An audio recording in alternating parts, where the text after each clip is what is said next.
하나님께서 우리에게 주시는 말씀은 신명기 16장입니다. 당신들은 아비벌을 지켜 주 당신들의 하나님께 유월절 제사를 드려야 합니다. 이는 아비벌 어느 날에 주 당신들의 하나님이 당신들을 이집트에서 건져내셨기 때문입니다. 당신들은 주님께서 자기의 이름을 두려고 택하신 그곳에서 양과 소를 잡아 주 당신들의 하나님께 유월절 제물로 바쳐야 합니다.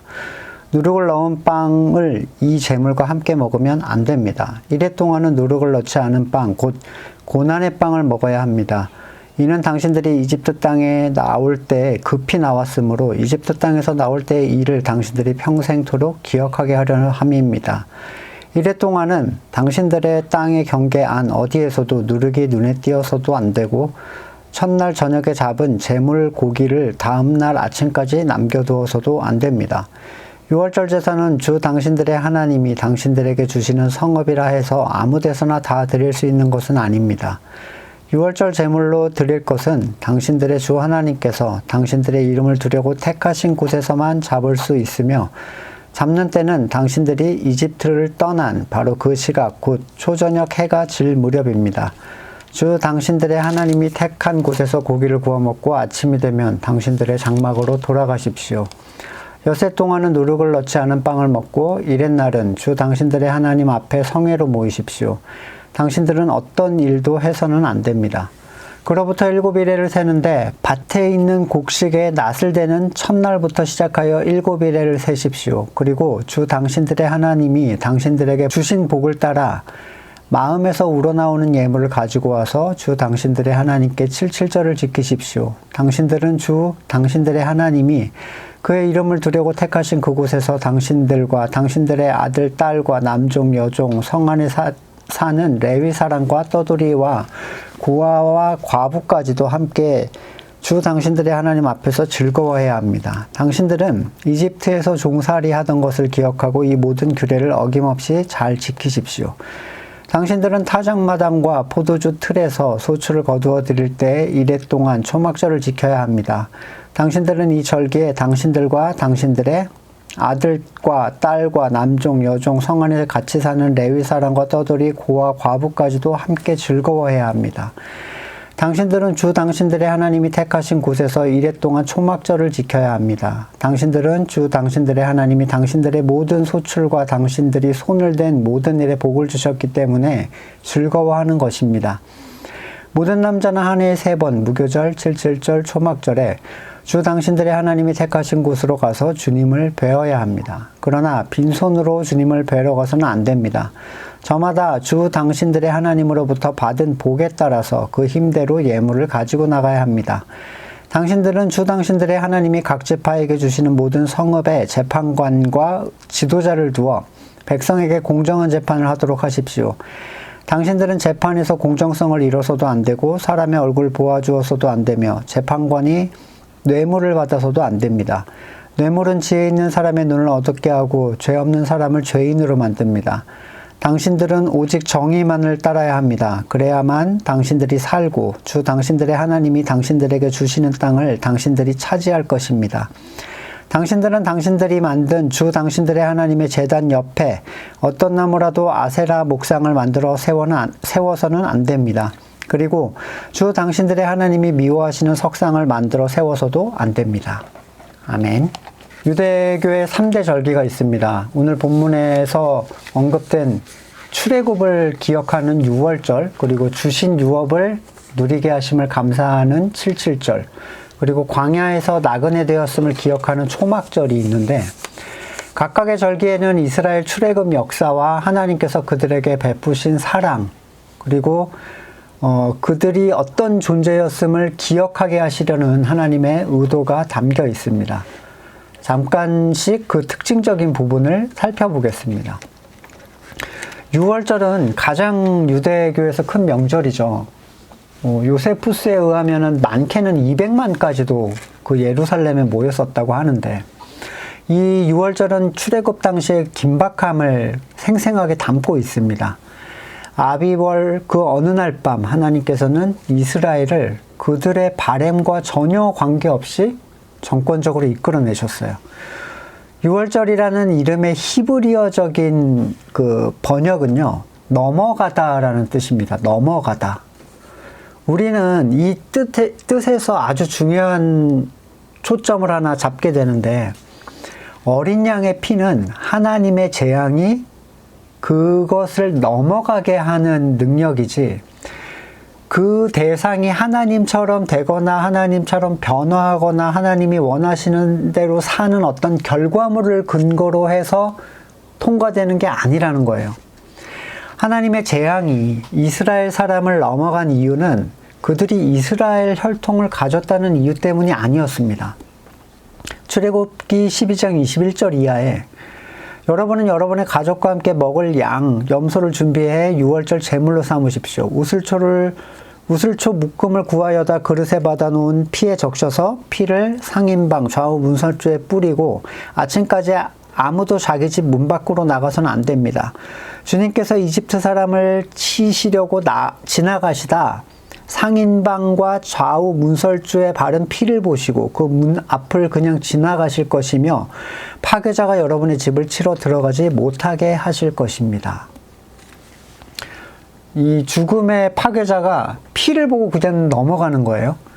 죽음은 그들의 이스라엘 사람들의 평소 행실 또는 그들의 단정함 또는 마음의 준비 상태를 보고 넘어가는 게 아니라 말 그대로 양의 피만 확인하고 넘어가는 거였어요. 양의 피는 뭐 부적 같은 힘이 있습니까? 양의 피가 뭐라고 도대체 죽음은 그 피를 보고 넘어가는가?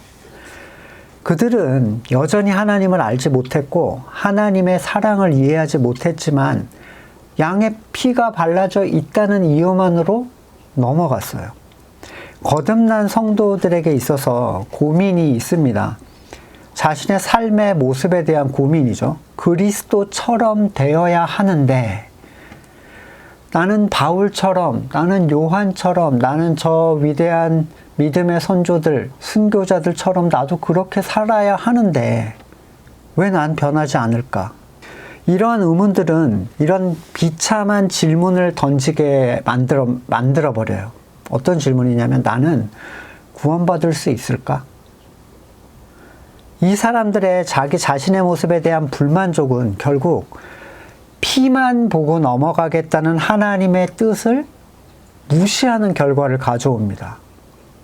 생각해 보세요. 나의 행실을 보아하니 나는 구원받을 수 있겠다 라고 생각하는 사람이 있다면 성경적 사고를 하고 있는 게 아니거든요.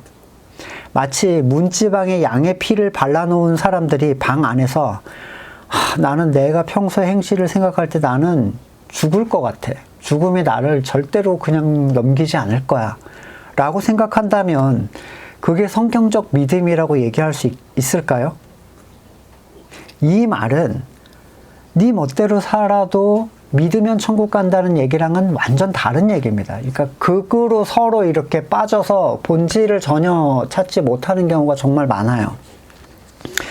그리스도의 피를 문설주에 바른다는 의미는 그 피밖에 의지할 수 없는 두려움, 이거 말고는 다른 방법이 완전히 없는 거죠. 피 외에는 다른 방법이 없기 때문에 모세의 명령에 따라 문설주에 피를 발라놓고 조용히 앉아서 모든 걸 맡기는 상태입니다. 죽음의 영이 지나갈 때 사람들이 생각하길 어차피 피를 발라놨으니까 괜찮아. 그냥 술판이나 버리고 악기를 연주하고 우리 놀자. 쫄지 마. 절대로 안 죽어. 만약에 피가 발라져 있으니까 내일 팔 식탁에 나무들을 깎는다든지 그 안에서 소일거리를 인형 눈을 붙이고 있다든지 취미 생활을 즐기거나 하는 사람들이 있었을까요? 그 당시에? 아무리 야밤이지만 여러분 잠이 오겠습니까? 이 밤에 온 애굽에 통곡 소리가 울려 퍼졌다라고 성경이 기록하는데 12장 30절 출애굽기 바로와 그 신하와 백성이 그날 한밤중에 모두 깨어 일어났다. 이집트에 큰 통곡 소리가 났는데 초상을 당하지 않은 집이 한 집도 없었다. 이 이스라엘 백성은 이집트의 노예였으니까 그 중앙에 있었잖아요. 같이 뒤섞여서.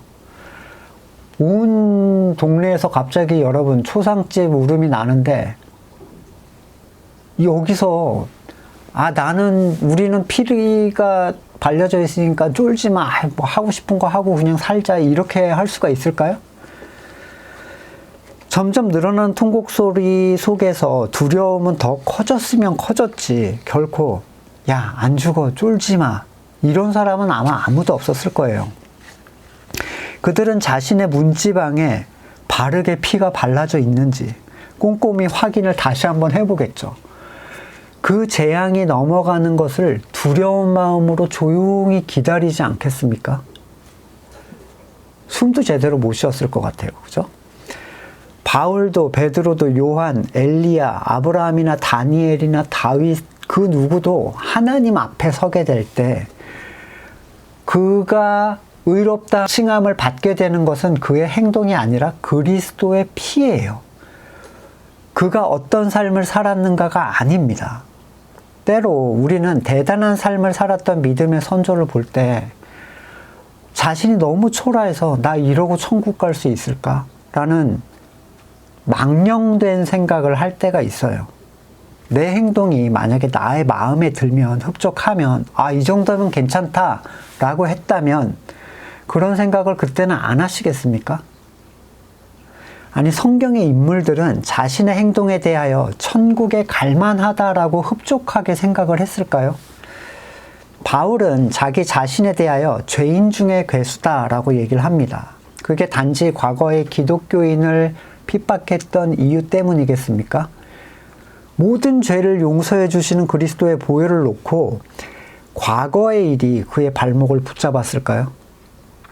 바울 자신이 그렇게 자신을 표현했던 이유는 자신 안에 선한 것이 없음을 너무나도 계속해서 발견하기 때문입니다.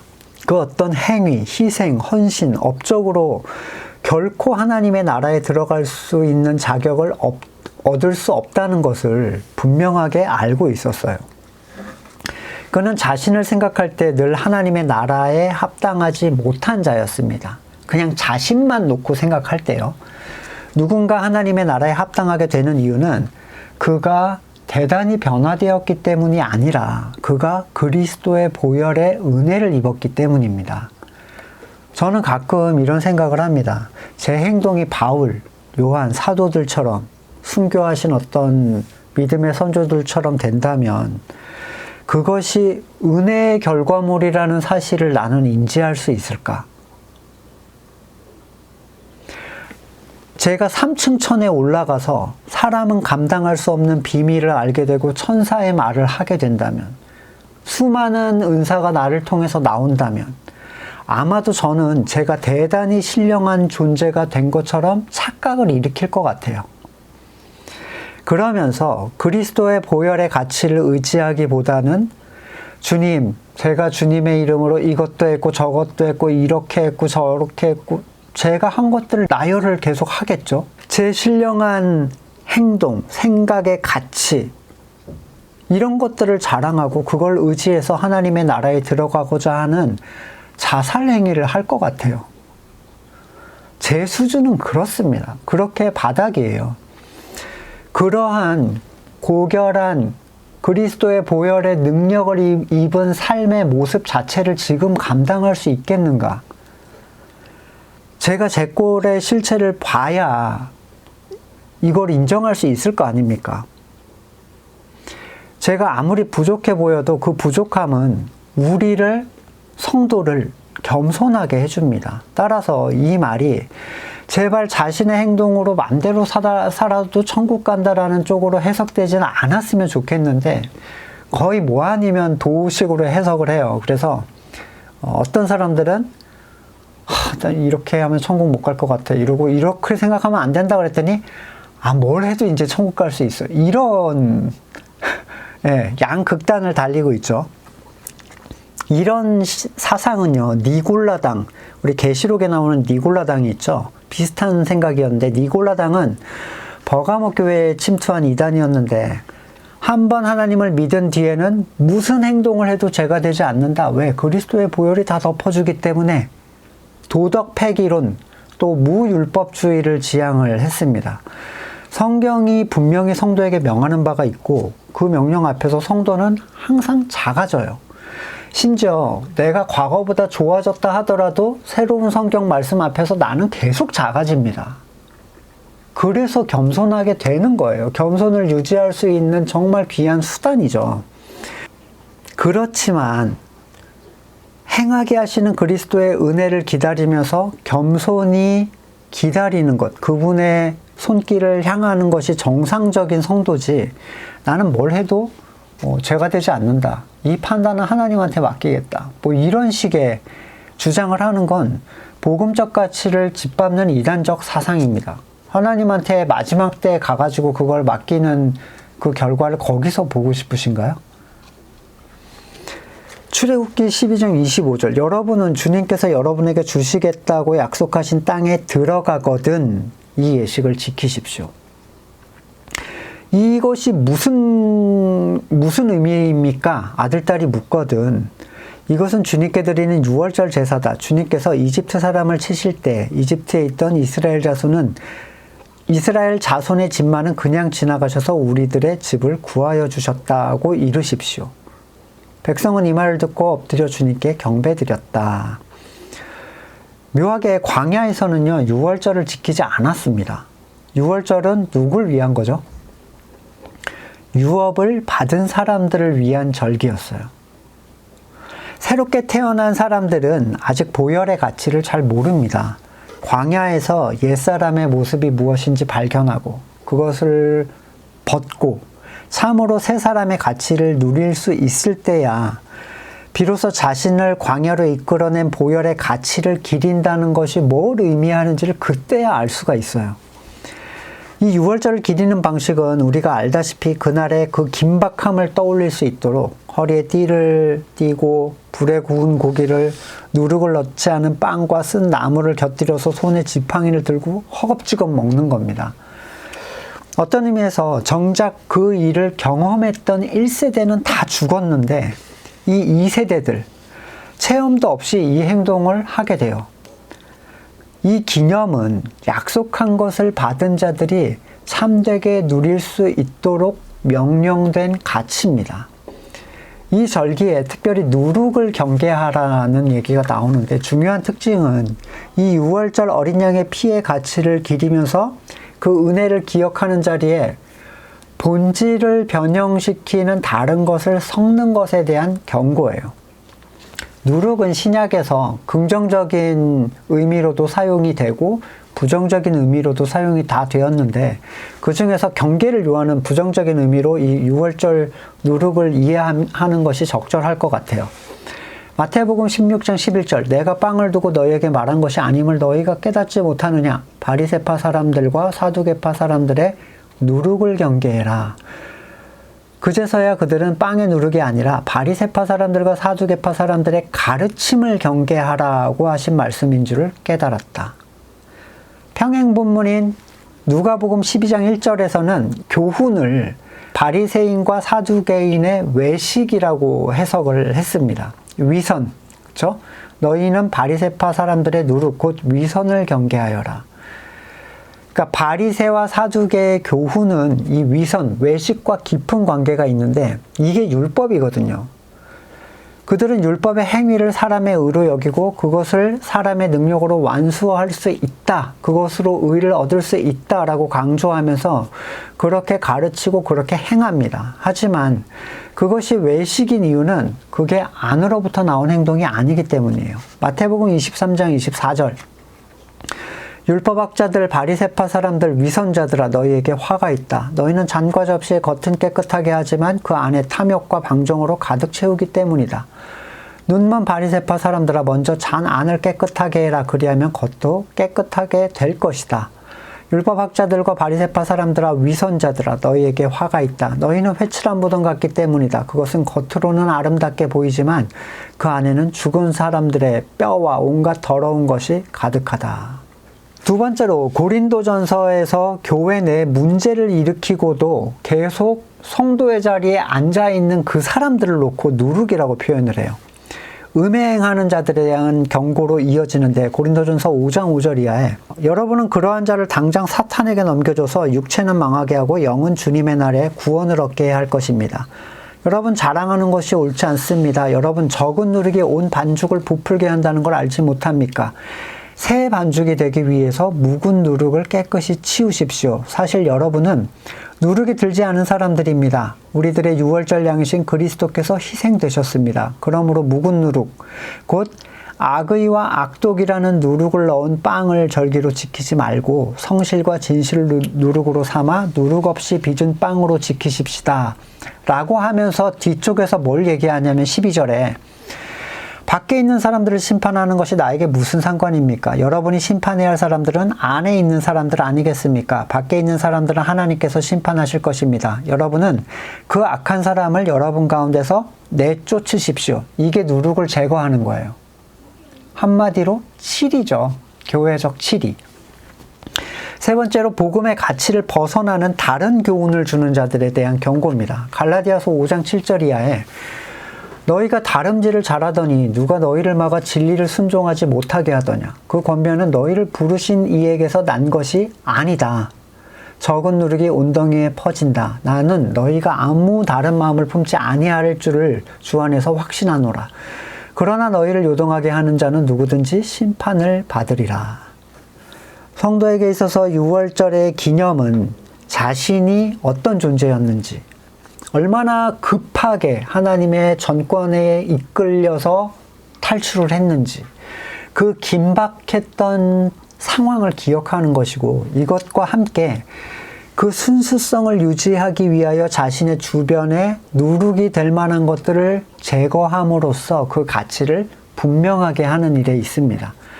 여러분, 아슬아슬했던 기억이 있으세요? 정말 죽을 뻔하다 살아난 일. 저는 고등학교 때 신호등이 앞에 있어서 이렇게 멍하니 기다리다가 파란불이 됐어요. 집에 빨리 가고 싶어서 파란불이 된 다음에 뛰기 시작했습니다.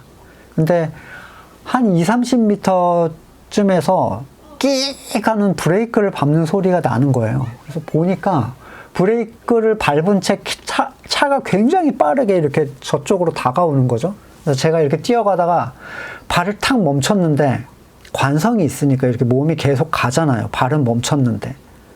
근데 그 차가 정말 이렇게 앞으로 확 지나가고, 제가 그 다음에 이렇게, 정말 찰나의 순간이었는데, 아직도 기억이 나요. 너무너무 생생하게.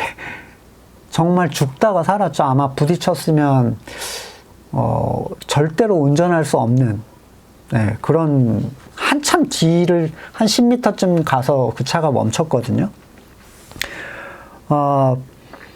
그런 일을 기억하면요, 그 상황에 확 몰입이 되면서 뭔가 그 상황을 내가 맞닥뜨리지 않은 것에 대한 감사가 저절로 흘러나와요. 거듭남이라는 건 그런 겁니다. 하나님께서 여러분을 불러주지 않으셨다면 지금도 그 암흑 속에서 뭘 하는지 어디로 가는지 모른 채 같은 곳을 빙빙빙빙 헤매다가 죽게 되지 않겠습니까? 그래서 성도는 이 거듭남, 처음 거듭났던 그 감격을 의지적으로 계속 떠올려야 돼요. 시편 51편 12절. 주님께서 베푸시는 구원의 기쁨을 내게 회복시켜 주시고 내가 지탱할 수 있도록 내게 자발적인 마음을 주십시오. 구원의 기쁨을 잃어버리면 베푸신 은혜를 잊고 은혜를 받은 적이 없던 사람으로 살아가게 됩니다. 성도는 말씀 앞에 설 때 내가 어떤 존재였고 어떻게 하나님이 나를 구원하셨는지 떠올려야 되고, 그것이 얼마나 긴박하고 전권적으로 일어난 일인지를 기억하셔야 돼요. 저희 지체들과 이렇게 소통을 하다 보면 구원을 받았을 때 그 감격들을 한 번씩 얘기하는데, 사람이 뭐 몇 명 안 되니까 한 얘기 또 하고 한 얘기 또 하고 그래요. 근데 그 얘기를 할 때마다 어떤 생각이 드냐면, 저에게 또 한 해가 아니라 그 사람의 얘기를 통해서 제가 탈출했던 그 상황과 같이 이렇게 교차되면서요, 그거는 누구한테도 설명할 수 없는 감격이 계속 다시 일어납니다. 따라서 성도는 하나님께서 어떻게 날 구원하셨는지 떠올려야 되고, 그것이 얼마나 긴박하고 정권적인 능력으로 일어난 일인지 기억해야 되겠죠. 또한 정기적으로 구원의 가치를 혼란스럽게 하는 비복음적 교훈들, 행동들, 사람들이 내 주변에 있다면 제거할 의무를 가지고 있습니다. 이러한 6월절의 가치는 늘 하나님의 택하신 백성들과 함께 누리면서 기뻐하는 일이에요. 그러니까 나 혼자 행하는 게 아니라 이 유대교의 절기는 언제나 함께였습니다. 소외되는 사람이 없이. 혼자 하면 냉랭하고 형식적이 될 수 있는 일들이 함께함으로써 뜨거워집니다. 복음으로 인하여 뜨거운 누군가에게 영향을 받고 함께 힘을 내게 되는 것은 오직 그리스도의 참된 교회 안에서 일어나는 일이고, 성경은 이 연합에 대해서 늘 강조를 합니다. 두 번째 절기인 7.7절, 6월절로부터 7주를 지낸 후에 주 신복을 따라서 예물을 드리고 역시 함께 즐거워하는 절기. 주로 추수에 대한 감사의 의미가 담겨 있는데, 영적 가치에서 볼 때 자신이 이전에 누릴 수 없었던 약속하신 그 가치, 하나님을 더 깊게 누리게 되고 그분으로 인하여 즐거워하게 된 것을 12절에서 언급하듯이 이전에 노예로 살던 때와 비교해서 나에게 얼마나 많은 걸 누리게 하셨는가, 그것을 감사드리고 성도 된 자들, 정말 거듭난 사람들과 함께 그것을 즐거워하는 거예요. 간혹 이걸 추수감사절로 비유하는데, 사실 지금 건물의 교회에 드리는 추수감사절은 영적 가치가 뭔지에 대해서 전혀 언급하지를 않습니다. 거기에 초점을 거의 두지 않아요. 참된 성도가, 정말 거듭난 성도가 다 함께 즐거워할 수 있는 일, 그 가치는 거듭난 사람들만이 공유할 수 있는 영적인 유업에 대한 가치입니다. 세 번째 절기인 초막절 역시 이 출애굽과 깊은 관계를 가지고 있는데, 자신들의 삶 가운데 주신 소출, 그 일에 복을 주신 하나님을 다시 기억하는 일이에요. 유대인의 초막절은 일주일 동안 초막에 거하면서 우리 과거에 돌아다니면서 텐트에 살던 그때를 기억하는 거죠. 그리고 지금 누리고 있는 가치를 감사하는데 그 중심이 있습니다. 전에 말씀드린 대로 무슨 야영장 같은 데 한번 가면 불편하고 돌아올 때 집에서 딱 누우면 기분이 얼마나 좋은지 몰라요. 집이 대단히 크고 비싼 집이 아니어도 집이 진짜 좋구나를 텐트에서 한번 자보면 알게 되죠. 그 수확이 많든 적든 자신들에게 주신 그 가치 안에서 받은 복에 따라 감사를 드리라고 하는데, 이것 속에서 우리는 타인과 비교하는 것이 옳지 못하다는 것을 알게 됩니다. 어떤 사람은 많이 받을 수도 있죠, 그 수확이. 물론 어떤 사람은 적게 받을 수도 있어요. 중요한 건 많고 적음에 관계없이 함께 즐거워할 수 있는가가 중요합니다. 영적 가치에서도 힘을 내어 달려가는 사람들을 보면서 나는 초라하다, 나는 힘이 없어 라고 그렇게 위축될 필요가 없어요. 내가 그의 성장을 함께 즐거워할 수 있는 이유는 내가 그리스도 안에서 그와 하나의 지체이기 때문입니다. 그가 달려가는 모습을 보면서 그것이 나에게 곧 힘이 될 것이다 라는 신뢰가 있는 거죠. 나도 힘을 내어서 함께 달려가야지 라는 위로와 도전을 받는 것이 좋지, 비교를 통해서 내가 초라해지고 나는 희망이 없어, 나는 언제 저렇게 될까 이러고 있으면 정작 자신이 잘 달려가고 있을 때는 어떻겠습니까? 달리지 못하는 사람을 한심하게 보거나 멀리하고자 하지 않겠어요? 하나됨에 대한 공동체 의식이 없어서 발생한 일이라는 거예요. 양쪽 다. 그러니까 잘 성장하고 있는 사람들을 보고 힘을 얻어야지 초라해지거나, 또는 나 혼자 성장하고 있다고 해서 쟤는 뭐 노답이네 이러고 있으면 절대로 공동체성을 바르게 이해하지 못한 거죠. 성장한 자는 약한 자의 손을 잡아 일으켜주는 것, 약한 자는 가진 자의 도움으로 힘을 내어서 다시 일어나는 것이 성경적 가치에서의 연합이고, 모든 절기에서 공통적으로 명령하는 바예요. 하나님 앞에서 함께 즐거워할 수 없다면 영적인 가치에서, 그러니까 누구네 아들 합격했네 그래가지고 잘했네 이런 어떤 축하의 개념이 아닙니다, 여러분. 이거는 진짜로 나에게 함께 일어난 일처럼 기뻐하는 거예요. 한 지체이기 때문에. 이 유대교의 3대 절기를 지키는 기독교 신자가 혹시 있으신가요? 유대교의 어떤 뭐 6월절, 7.7절, 막 장막절 밖에다 텐트 쳐놓고 이런 분 안 계시죠? 아마 없으실 거예요. 하지만 나름의 3대 절기가 기독교에도 있습니다. 성탄절, 부활절, 추수감사절. 그 의미와 좋은 의도는 좀 뒤로 빼고 한번 생각해 보세요. 그게 성경에서 성도들에게 명한 것입니까? 초대교회에서부터 그게 필요했다면 분명히 적어놨을 거예요, 사도들이. 그쵸? 너희는 성탄절을 지키고 부활절을 지키고 추수감사절을 지켜라. 유대인들이 3대 절기를 형식으로 지켰던 것들이 그들에게 어떤 유익이 됐습니까? 그들은 율법에 따라서 온전하게 그걸 지키지 못했어요. 심지어 6월절은요. 제대로 지킨 지가 너무 오래돼서 나중에 아주 왕조 끝쪽에서 한번 다시 살아난 경우가 있는데 예수님께서 성도들에게 기념하라고 하신 것은 절기가 아닙니다. 뭐죠? 성찬이고 그것도 예전을 행하라고 하신 게 아니라 그분의 몸과 피를 마시는 영적 가치에서의 성찬을 명하셨어요. 기억하라는 게 핵심입니다.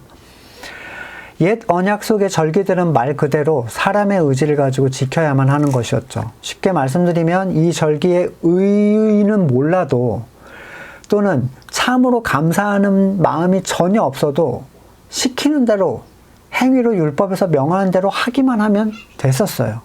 물론 이렇게 지켜진 명절, 그 절기는 하나님 앞에서 전혀 인정받지 못했죠. 아무리 하나의 절기를 형식과 마음을 다해서 한 번 정도는 지킬 수 있지만 율법은 그렇게 한 번 잘 지켰다고 너 잘 지켰다라고 선언해 주지 않잖아요. 예, 뭐 예전에 성탄절은 참 마음이 따뜻했는데 요즘엔 냉랭해. 그런 류의 막 즐겁게 지내고 그런 의미는 아무런 소용이 없어요. 하나님을 통하여 움직이는 것, 하나님을 통하여 지키게 되는 것, 행하게 되는 것을 알 수 없었던 이스라엘 사람들은 정해진 율법의 행위를 통해서 절기를 지켜야만 했습니다. 그래서 함께 즐거워해야만 한다라고 하잖아요. 안 즐거운데 어떻게 즐겁게 행해요? 즐거운 척을 했죠. 즐거운 척을. 지금도 부활절에는 슬픈 척, 저 고난주간에는 슬픈 척하고 갑자기 하루 지나면 뭐 기쁜 척하고 막 이러잖아요. 기억해야 될 것은 옛 언약의 율법이라는 것, 그 안에 들어있는 어떤 절기나 어떤 지켜야 될 행동들은 장차 올 것의 새 언약의 그림자에 불과한 거라는 거예요. 골로새서 2장 16절. 그러므로 먹고 마시는 일이나 명절이나 초승달 축제, 안식일 문제로 아무도 여러분을 심판하지 못하게 하십시오. 이렇게 했더니 잘 지켜서 심판하지 못하게 하라고 이해하는 사람도 있더라고요. 말도 안 되는 얘기죠. 이것은 장차 올 것들의 그림자일 뿐이요. 그 실체는 그리스도에게 있습니다. 그 실체는 로마 카톨릭에서 만들어 놓은 새로운 절기에 있는 게 아니에요. 바로 그리스도에게 있다라고 선언합니다. 히브리서 8장 1절이야. 지금 말한 것들의 요점은 이렇습니다. 우리에게 이와 같은 대제사장이 한 분 계시다는 것인데 지금 하늘에 지엄하신 분의 보좌 오른쪽에 앉으셨습니다. 그는 성소와 참 장막에서 섬기시는 분입니다. 이 장막은 주님께서 세우신 것이요 사람이 세운 것이 아닙니다. 사람은 만들 수 없어요. 모든 대제사장은 예물과 제사를 드리는 일을 맡게 하려고 세우신 사람입니다. 그러므로 이 대제사장도 무엇인가 드릴 걸 가지고 있어야 합니다. 그런데 그가 땅에 계신다고 하면 제사장이 되지는 못하실 것입니다. 땅에서는 율법을 따라 이미 예물을 드리는 사람들이 있기 때문입니다. 그러나 그들은 하늘에 있는 것들의 모양과 그림자에 지나지 않는 땅에 있는 성전을 섬깁니다. 여러분, 새 성전 짓는다면서 건축하고 거기다 그런 이름 박는 거는 절대로 잘못된 일입니다. 완전히 문제가 있는 거예요. 모세가 장막을 세우려고 할 때 너는 명심해서 내가 산에서 내게 그 모형을 따라 모든 걸 만들어라 하고 말씀하신 하나님의 지시를 받은 것입니다. 그러니까 율법에 의해서 세워진 것이 이 땅에 속한 거라는 거예요. 근데 예수 그리스도는 그런 곳에 계시지 않는다는 거죠. 히브리서 10장 1절 율법은 장차 올 좋은 것들의 그림자일 뿐이요 실체가 아니므로 해마다 반복해서 드리는 똑같은 희생제사로는 하나님께 나오는 사람을 완전하게 할 수 없습니다. 10장 8절에 위에서 그리스도께서 주님은 제사와 예물, 번제, 속죄제 원하지도 기뻐하지도 않으셨습니다 하고 말했습니다. 그것들은 율법을 따라 드리는 것입니다. 그 다음에 말씀하시기를 보십시오. 나는 주님의 뜻을 행하러 왔습니다 하셨습니다. 그리스도께서는 두 번째 것을 세우시려고 첫 번째 것을 폐하셨어요. 그러니까 율법을 가지고 새 언약을 같이 잡고 가는 거는 절대로 불가능한 일이에요. 그거는 뜨겁지도 차지도 않은 일이라고요. 이 뜻을 따라 예수 그리스도께서 자기 몸을 단번에 들이심으로써 우리는 거룩하게 되었습니다. 우리는 우리의 영 안에서 일어난 일들을 바라보고 그걸 기념하고 그 가치를 공유하고 그 가치를 누릴 수 있어야 돼요. 유대인들처럼 절기를 만들어서 또 나름의 뭐를 지키고 이러면 안 된다는 거죠. 갈라디아서 4장 8절 그런데 전에는 여러분이 하나님을 알지 못해서 본디 하나님이 아닌 것들에게 종노릇했지만 지금은 여러분이 하나님을 알 뿐만 아니라 하나님께서 여러분을 알아주셨습니다. 근데 어찌 무력하고 천하고 유치한 교훈으로 돌아가서 또다시 그것에게 종노릇하려고 합니까? 여러분이 날과 달과 계절과 해를 지키고 있으니 여기서 말하는 게 절기예요. 지금 유대인들이 예루살렘에서 내려와서 이 갈라디아 교인들에게 율법을 다시 지키게 만들려고 했거든요. 내가 여러분을 위해 수고한 것이 헛될까 염려됩니다. 참된 성도에게 있어서 절기는 모월 모시의 어떤 형식에 따라 끊임없이 의미를 부여하는 어떤 행사를 치르는 게 아닙니다. 그들의 영적 가치의 절기는 그들의 삶의 자리에서 끊임없이 일어나는 거예요. 삶의 자리에서. 그것은 거듭남의 구원의 기쁨을 회복시키고 자신에게 숨어든 복음을 흐리는 불순물을 스스로 제거하고 하나님께서 누리게 하신 약속하신 유업의 가치를 택하신 자들과 함께 공유하고 즐거워하고 나누는 공동체의 삶이에요. 18절부터 바른 재판 그리고 지도자를 두어 재판을 하는 것을 명하는데 특히 재판관에게는 공정성이 특별히 중요하게 강조가 됩니다. 판결을 받는 사람이 자신과 친분이 있다거나 또는 나에게 유익을 따라오는 유익에 따라서 판결을 굽게 하는 일들은 하나님께서 가장 싫어하시는 일 중에 하나인데 세상은 그렇게 하죠. 세상은 요즘에 사법제도가 완전히 큰 그 신뢰도가 바닥을 치고 있는데 성도는 그 안에서 분명히 공의를 따라야 돼요. 고린도전서 6장 1절 여러분 가운데 다른 사람과 소송할 일이 있을 경우에 성도들 앞에서 해결하지 않고 불의한 자들 앞에 가서 재판을 받으려고 한다고 하니 그럴 수 있습니까? 그러니까 성도끼리 문제가 생겼는데 야 이거 소송 걸어 법정 가서 이거 따져 내가 그래 승소하면 이겼네 패소하면 졌네 막 이러고 있었다는 거예요. 근데 성도들이 세상을 심판하리라는 걸 여러분 알지 못합니까? 세상이 여러분에게 심판을 받겠거늘 여러분이 아주 작은 사건 하나를 심판할 자격이 없겠습니까? 우리가 천사들도 심판하리라는 것을 알지 못합니까? 이 천사를 심판한다는 게 어떤 의미인지 저는 아직 잘 모르겠는데 아무튼 하나님의 나라에 갔을 때 이렇게 된다는 거예요. 그렇게 우리는 옳고 그름에 대하여 분별할 수 있는 어떠한 하나님으로부터 능력을 받았다는 거죠. 근데 하물며 이 세상의 일이야 말할 나위가 있겠습니까? 그러니 여러분에게 일상의 일과 관련해서 송사가 있을 때 교회에서 멸시하는 바깥 사람들을 재판관으로 앉히겠습니까? 나는 여러분을 부끄럽게 하려고 합니다. 이 말을 합니다. 여러분 가운데는 신도 사이에 생기는 문제를 해결해 줄 만큼 지혜로운 사람이 하나도 없습니까? 여기서 말하는 심판은 성도 간의 문제를 말씀에 따라 바르게 판결하는 걸 얘기하는 거예요. 그러니까 세상에 문제가 있을 때 우리는 경찰서에 신고도 하면 안 된다, 뭐 이런 얘기를 하는 게 아닙니다. 성도 간의 문제예요. 성도 사이의 문제는 성경이 기준이 돼야 되고, 때로 그 기준은 문제가 있는 양쪽을 다 아프게 할 수도 있어요. 하지만 궁극적으로 이 판결의 중심에는 그리스도가 계시고, 이 판결은 교회를 바르게 세우기 위하여 판결이 되어야 돼요. 특별히 치리에 관해 다시 언급하지 않을 수 없는데, 사람을 끌어들이고 교세를 불리기 위한 곳에 치리는 존재하지 않습니다.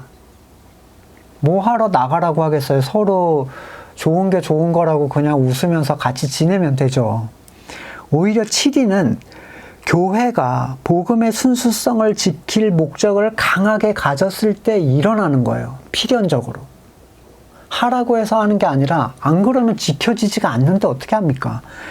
누룩을 제거할 마음이 없는 곳에 공정한 재판이라는 건 있을 수가 없습니다. 마지막으로 모세는 하나님의 제단 옆에 아세라상 또는 하나님이 미워하시는 석상을 세워서 안 된다 경고를 하죠. 이 세상에 속한, 그러니까 세상에 속한 우상의 특징의 가장 큰 핵심은 뭐죠? 번영주의를 추구하는 데 있어요.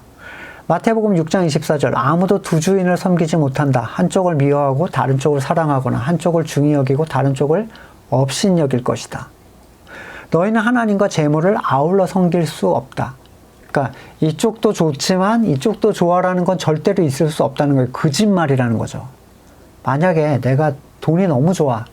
근데 난 하나님도 너무 좋아는 사실 돈이 좋은데 돈을 주는 하나님을 좋아하는 거예요.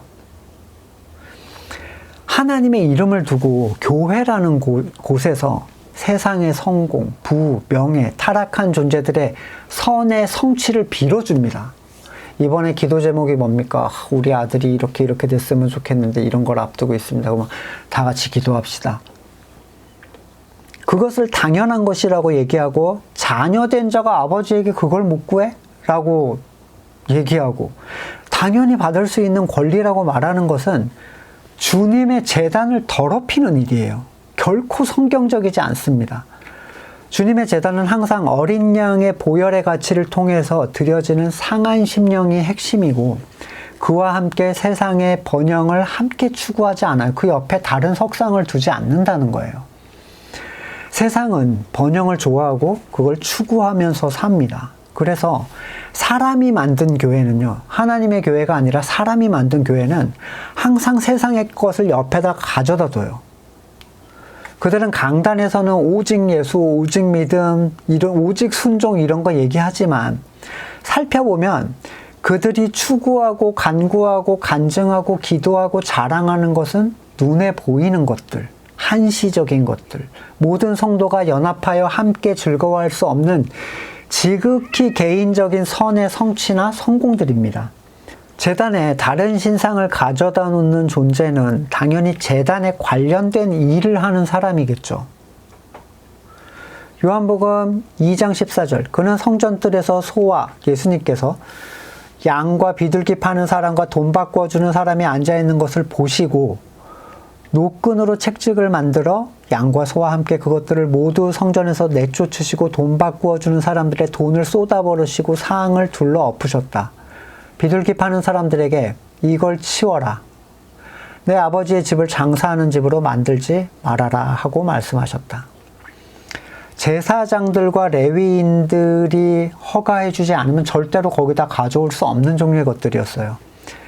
그들은 이런 조치가 하나님께 드리는 유월절을 더 쉽고 편하고 빠르고 풍성하게 드리기 위한 좋은 방식이라고 얘기를 했겠죠. 하지만 결국 그들이 내어준 성전의 그 자리는 자리세, 수익의 일정 부분을 다시 성전에 내야 하는 지극히 세속적인 목적을 가지고 있었습니다.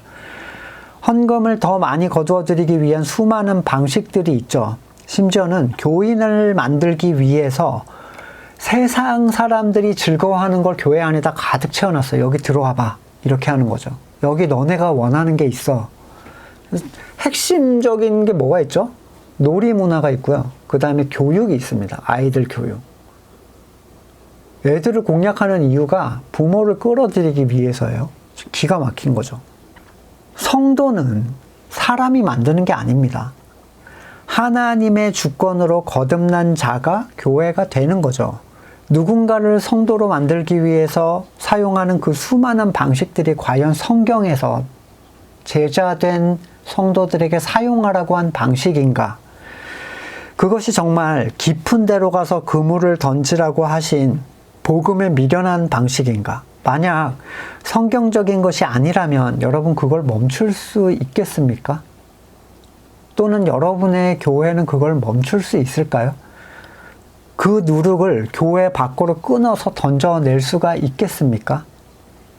말씀을 놓고 한번 함께 생각해 볼 수 있기를 원합니다. 같이 기도하겠습니다. 어린 양의 핏값으로 우리를 건지심을 감사드립니다. 늘 그 감격의 순간을 잊지 않기 원합니다. 어떠한 희망도 없었던 우리에게 귀한 은혜의 손길을 내어주심을 감사드립니다. 끊임없이 우리 주변을 살피면서 복음의 가치를 변질시키는 모든 것들을 제거하게 도와주시고 교회된 지체들과 함께 그리스도의 은혜를 찬양하는 우리가 되도록 인도하여 주시옵소서. 말씀 안에서 온전히 거하게 하시고 행여라도 세상의 가치에 대하여 복음을 뒤섞는 일이 없도록 우리를 지켜주시옵소서. 감사드리고 예수님의 이름으로 기도드립니다. 아멘.